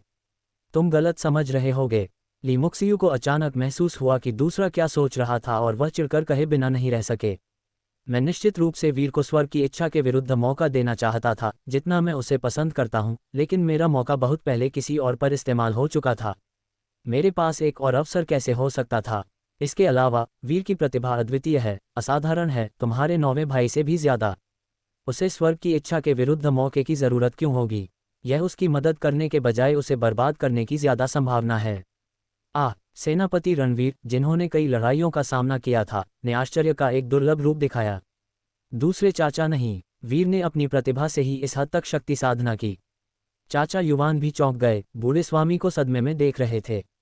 सेनापति रणवीर के चेहरे पर चकित भाव देखकर ली मुक्सियू मदद नहीं कर सके, लेकिन हंसे, समझने में सक्षम थे। आखिरकार वीर जैसी प्रतिभा के साथ रणवीर वंश में भी, जहां अतुल्य बांस के अंकुर की तरह उगते हैं, वह एक अत्यधिक प्रभावशाली उपस्थिति है। वीर असाधारण रूप से बुद्धिमान है, आम लोगों की कल्पना से परे है, न कि केवल एक सामान्य अतुल्य, ली मुक्सियू ने मुस्कान के साथ कहा। सेनापति रणवीर वास्तविकता में वापस आए, चौंक गए और कहा, लेकिन क्या यह नहीं कहा जाता कि वीर की नसें अवरुद्ध हैं? वह वीर के जैविक पिता हैं। जो खबर उन्होंने सुनी थी वह झूठी नहीं हो सकती थी। उनसे छिपाने की कोई जरूरत नहीं है ना? इसके अलावा वीर में उसकी मां का रक्त है, ऐसी स्थिति असंभव नहीं है। वास्तव में नसें अवरुद्ध हैं। ली मुक्सियू ने आह भरी, यही इसे भयावह बनाता है। वीर के अनुसार उसने अचानक एक सपने में अपनी नसों के अवरोध को तोड़ दिया। मैंने इस पर शोध किया है और पाया कि यह छद्मशिरा बंद होने का मामला है, पूरी तरह से सील नहीं। इस तरह की दुर्घटना एक शुद्ध नस अवरोध से हजारों गुना दुर्लभ है। आखिरकार साधारण परिवारों के कई बच्चे पीढ़ियों से अशुद्ध रक्त विरासत में पाते हैं। नस अवरोध के काफी मामले होते हैं। जब उसकी नसें खुली तो वह लगभग 6 या 7 साल का था। एक साधारण घर में नस अवरोध असामान्य नहीं है, लेकिन सेनापति के गढ़ में ये दुर्लभ है। सेनापति रणवीर की आंखें सदमे से चौड़ी हो गईं। युद्ध के मैदान के आदि उन्होंने तलवार की चमक और रक्तपात के अनगिनत दृश्य देखे थे बिना पलक झपकाए, लेकिन अब वह इतने चकित थे कि बोल नहीं पा रहे थे। क्या इसका मतलब यह नहीं है कि वीर ने केवल 6 या 7 साल की उम्र में अपनी शक्ति साधना शुरू की थी? आधार स्थापना के बिना, रक्त विलन के बिना, फिर भी सिर्फ 7 वर्षों में 15 कोस शक्ति तक पहुंचना। और जो पहले समझा गया था उसके अनुसार वीर अपनी शक्ति साधना को रोज गंभीरता से नहीं लेता था, हर जगह खेलता था और बमुश्किल गंभीरता से अभ्यास करता था। कोई आश्चर्य नहीं, उनके दूसरे चाचा भी इसे भयावह कहते हैं। सेनापति रणवीर ने सोचा था कि सबसे राक्षसी प्रतिभाशाली अतुल्य जिसे उन्होंने देखा था वह उनका 9वां भाई था, लेकिन अब उन्हें एहसास हुआ कि वह भी अपने ही बेटे की तुलना में फीका पड़ गया। यह उनका बेटा है। सेनापति रणवीर का शरीर थोड़ा कांपा, उनका दिल उत्साह को छिपा नहीं सका। चाचा युवान इतने चकित थे कि उन्हें अपने शब्द नहीं मिल रहे थे। वह प्रतीत होने वाला आलसी छोटा मालिक इतना जबरदस्त था। उनकी प्रतिक्रिया देखकर ली मुक्सियू ने एक गर्वित मुस्कान दिखाई। जिसने दुनिया को नहीं देखा है उसके चेहरे को देखकर आनंद लिया। मुझे ही नहीं बल्कि सूर्यकांत और 5वें भाई के साथ मुझे भी सदमा लगना चाहिए। वीर कहाँ है? ली मुक्सियू ने चारों ओर देखा। अभी भी उत्साहित सेनापति रणवीर ने कहा, वीर अपने आंगन में होना चाहिए। ली मुक्सियू ने सिर हिलाया और मुस्कुराते हुए कहा, मैं यहाँ सबसे पहले तुमसे मिलने आया था, और दूसरी बात, मुझे कुछ मामले निपटाने हैं। अब जब तुम वापस आ गए हो तो मैं मन की शांति के साथ उन्हें संभाल सकता हूँ और वीर को तुम्हारी देखभाल में छोड़ सकता हूँ। वीर के शक्ति स्तर को देखते हुए वह पहले ही वीर भूमि में घूमने में सक्षम है, उसे मेरी देखभाल की शायद ही जरूरत है। सेनापति रणवीर हंसते हुए कहा। ली मुक्सियू की मुस्कान थोड़ी फीकी पड़ गई और उन्होंने उन्हें अर्थपूर्ण ढंग से देखा। कहा, वह कितना भी मजबूत क्यों न हो, वह अभी भी 14 साल का बच्चा है। जब मैंने उसकी देखभाल करो कहा तो मुझे उसके धमकाए जाने की चिंता नहीं थी, बल्कि उसे अकेला छोड़े जाने की चिंता थी। क्या तुम समझते हो? सेनापति रणवीर चौंक गए, उनके चेहरे पर मुस्कान धीरे धीरे मौन में फीकी पड़ गई। क्या ये साथ है? अचानक उन्हें वीर के हाल के सवाल याद आए।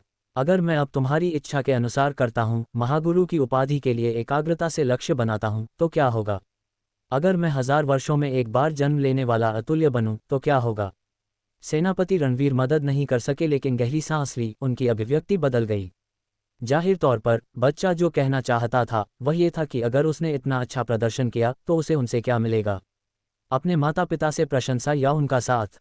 उत्तर यन में लड़ने के अपने 14 वर्षों के बारे में सोचते हुए सेनापति रणवीर ने चुपचाप आह भरी, थोड़ा दोषी महसूस करते हुए। उन्होंने वास्तव में एक पिता के रूप में अपने कर्तव्यों की उपेक्षा की थी। उन्होंने ली मुक्सियू से कहा, दूसरे चाचा, मैं समझता हूँ।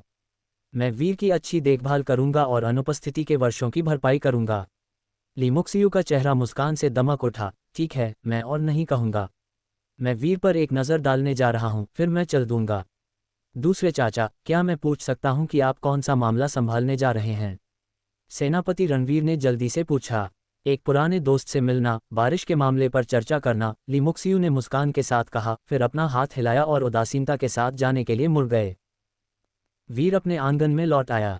प्रवेश करते ही छोटी कोमल नाम की एक सफ़ेद लोमड़ी कहीं से कूदकर वीर की बाहों में आ गई। होश में आकर वीर को एहसास हुआ कि क्या हो रहा है और मुस्कुराया, सफ़ेद लोमड़ी को गले लगाया और उसके सिर पर फर सहलाया, कहा, तुम पहले कहाँ भाग गई थी? मैंने तुम्हें आसपास क्यों नहीं देखा?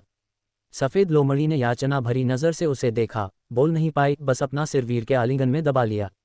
वीर ने ज्यादा नहीं सोचा, सफ़ेद लोमड़ी को लेकर अपनी मेज पर बैठ गया। उसने अपने बगल में शतरंज की बिसात पर एक नज़र डाली। उसने अनायास ही शतरंज के डिब्बे से एक मोहरा उठाया, उसे अपनी उंगलियों के बीच घुमाया, आलस्य के साथ अपनी कुर्सी पर पीछे झुक गया, खिड़की से बाहर देख रहा था। अचानक खिड़की के बाहर एक आकृति कूदी, वीर को चौंका दिया। तुम यहाँ क्या कर रहे हो, लड़के? क्या पांचवा भाई तुम्हारे साथ शतरंज खेलने नहीं आया था? ये ली मुक्सियू थे जो आए थे। वीर एक पल के लिए चौंक गया, इससे पहले कि वह होश में आया, और मुस्कुराया। दूसरे दादा, क्या आप खाली हैं? चलो ड्रैगन मछली पकड़ने चलते हैं। ली मुक्सियू ने उसे नाराजगी से देखा और कहा, क्या ड्रैगन मछली? क्या तुम एक भी पकड़ सकते हो? तुम्हारे पिता वापस आ गए हैं और तुम उनके साथ ज्यादा समय नहीं बिताते। वीर के होंठ थोड़े मुड़े और वह हंसा। पिछली बार मैं एक छोटे ड्रैगन को पकड़ने में कामयाब रहा, अगली बार मुझे यकीन है कि मैं एक असली ड्रैगन को पकड़ सकता हूँ। काश पिछली बार तो बस एक अंधे बिल्ली का मृत चूहे पर ठोकर खाने जैसा भाग्य था। ली मुक्सियू ने उसे देखा और फिर कहा, मैं कुछ समय के लिए बाहर रहूंगा। अगर तुम मछली पकड़ने जाना चाहते हो तो अपने चाचा सूर्यकांत को ढूंढो। अगर तुम मदद कर सकते हो तो अकेले मत जाओ। उस झील में एक पुराना ड्रैगन है जिसे मैंने अभी तक नहीं ढूंढा है, और हालांकि तुम 15 कोस शक्ति पर हो, फिर भी ये तुम्हारे लिए थोड़ा खतरनाक है। वीर मुस्कुराया और कहा, ठीक है। इस बीच चिर वसंत आंगन में, क्या मुख्य हॉल में, हीरा रानी का चाय का कप कालीन पर गिर गया, जिससे एक जगह भीग गई, चाय की पत्तियां बिखर गईं।